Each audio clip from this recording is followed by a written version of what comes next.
ദേശീയപാത 85ന്റെ നവീകരണ ജോലികൾക്ക് ശേഷം പള്ളിവാസലിൽ ശുപാർശ ചെയ്തിട്ടുള്ള ടോൾ പ്ലാസ അവിടെ അനുവദിക്കാൻ പാടില്ലെന്ന നിലപാടാണ് തനിക്കുള്ളത് എന്ന് ഇടുക്കി എം പി ഡീൻ കുര്യാക്കോസ്. ശുപാർശയ്ക്ക് കാരണം ഉദ്യോഗസ്ഥ തലത്തിൽ സംഭവിച്ച വീഴ്ചയാണ്. നിലവിൽ ദേവികുളത്ത് ഒരു ടോൾ പ്ലാസ പ്രവർത്തിക്കുന്നുണ്ട്. പള്ളിവാസലിൽ കൂടി ടോൾ പ്ലാസ വന്നാൽ ദേശീയപാതയിൽ 10 കിലോമീറ്ററിനുള്ളിൽ 2 ടോൾ പ്ലാസ എന്ന സാഹചര്യമുണ്ടാകും. അത് ദേശീയപാത നിയമത്തിന് എതിരാണ്. ഇക്കാര്യം ദേശീയപാത ഉദ്യോഗസ്ഥരെ ബോധ്യപ്പെടുത്തിയിട്ടുണ്ടെന്നും എം പി മൂന്നാറിൽ വ്യക്തമാക്കി. ഇപ്പോൾ ഈ ദേശീയപാതയിൽ പള്ളിവാസലിൽ ഒരു ടോൾ പ്ലാസ ശുപാർശ ചെയ്തിട്ടുള്ളതാണ്. അപ്പോൾ എം പി എന്നുള്ള നിലയിൽ ആ ടോൾ പ്ലാസ അവിടെ അനുവദിക്കാൻ പാടില്ല എന്നുള്ള ഒരു നിലപാടാണ് വ്യക്തിപരമായി എനിക്കുള്ളത്. കാരണം അത് ഉദ്യോഗസ്ഥർക്ക് സംഭവിച്ചിട്ടുള്ള അല്ലെങ്കിൽ ഗവൺമെൻറ് തലത്തിൽ സംഭവിച്ചൊരു വീഴ്ചയാണ്. നേരത്തെ ഇപ്പം ബോഡിമുട്ട് മുതലാണ് നിർമ്മാണ പ്രവർത്തനങ്ങൾ ആരംഭിച്ച് മൂന്നാറിൽ സമാപിച്ചത്. അതിൻ്റെ ഒരു ടോൾ പ്ലാസ ദേവികുളത്ത് പ്രവർത്തിക്കുന്നുണ്ട്. പിന്നീട് ഇപ്പോൾ നമുക്ക് കൊച്ചി മുതൽ മൂന്നാർ വരെ നിർമ്മാണ പ്രവർത്തനങ്ങൾ അനുവദിച്ചപ്പോൾ 60 കിലോമീറ്റർ എക്സ്റ്റൻഷനിൽ ഒരു ടോൾ പ്ലാസ എന്നുള്ളതാണ് നാഷണൽ ഹൈവേയുടെ പോളിസി.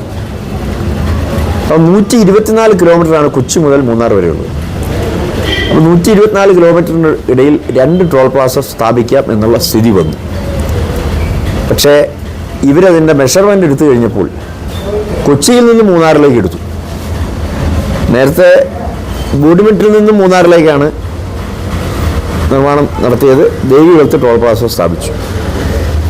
ഇനി മൂന്നാറിൽ നിന്നും കൊച്ചിയിലേക്കായിരുന്നു അളവെടുക്കേണ്ടത്. അങ്ങനെ വരുമ്പോൾ ആദ്യത്തെ ടോൾ പ്ലാസ വരുന്നത് ഏതാണ്ട് നമ്മുടെ കോതമംഗലത്തിന് മുൻഭാഗത്താണ്, കവളങ്ങാട് ആ ഭാഗത്താണ്. അതിനുശേഷം കൊച്ചിയുടെ അടുത്താണ് രണ്ടാമത്തത് വരേണ്ടത്. ഇത് ചെയ്യുന്നതിന് പകരം അവർ കൊച്ചിയിൽ നിന്ന് മൂന്നാറിലേക്ക് മെഷർമെൻ്റ് എടുത്ത് ആദ്യത്തെ ടോൾ പ്ലാസ കോതമംഗലത്തും രണ്ടാമത്തെ ടോൾ പ്ലാസ പള്ളിവാസലിലും ശുപാർശ ചെയ്തു. അപ്പോൾ അത് ശരിയല്ല എന്ന് ദേശീയപാത ഉദ്യോഗസ്ഥരെ ബോധ്യപ്പെടുത്തി അനുവദിക്കാൻ പാടില്ല എന്നുള്ള ഒരു നിഷ്കർഷ കൊടുത്തിട്ടുണ്ട്. മന്ത്രിതലത്തിലും അതിൻ്റെ ശുപാർശ അത് അനുവദിക്കാൻ പാടില്ല, അത് പോളിസിക്ക് എതിരാണ്. എന്ന് വെച്ചാൽ ഇപ്പോൾ അവിടെ പള്ളിവാസലിൽ ഒരു ടോൾ പ്ലാസ കൂടി വന്നാൽ ഏതാണ്ട് 10 കിലോമീറ്റർ റേഡിയസിനുള്ളിൽ 2 ടോൾ പ്ലാസ വരും. അത് നമുക്ക് അനുവദിക്കാൻ പാടുള്ളതല്ല. അത് നമുക്ക് നാട്ടുകാരുടെ എതിർപ്പും പ്രദേശവാസികളൊക്കെ അതിനകത്ത് വലിയ പ്രയാസമൊക്കെ പറയും. അത് ശരിക്കും തന്നെയല്ല, അത് ദേശീയപാത നിയമത്തിനെതിരാണ്. 10 കിലോമീറ്ററിനുള്ളിൽ 2 ടോൾ പ്ലാസ ലോകത്തൊരിടത്തുമില്ല. അതുകൊണ്ട് അത് അവിടെ സ്ഥാപിക്കാൻ പാടില്ല എന്നുള്ള ആ ഒരു നിലപാട് അറിയിച്ചിട്ടുണ്ട്. തുടർന്നുള്ള ദിവസങ്ങളിൽ മന്ത്രിതലത്തിൽ ഉൾപ്പെടെ അക്കാര്യത്തിൽ ചർച്ച ചെയ്യുന്നതാണ് എന്നുകൂടി അറിയിക്കുകയാണ്.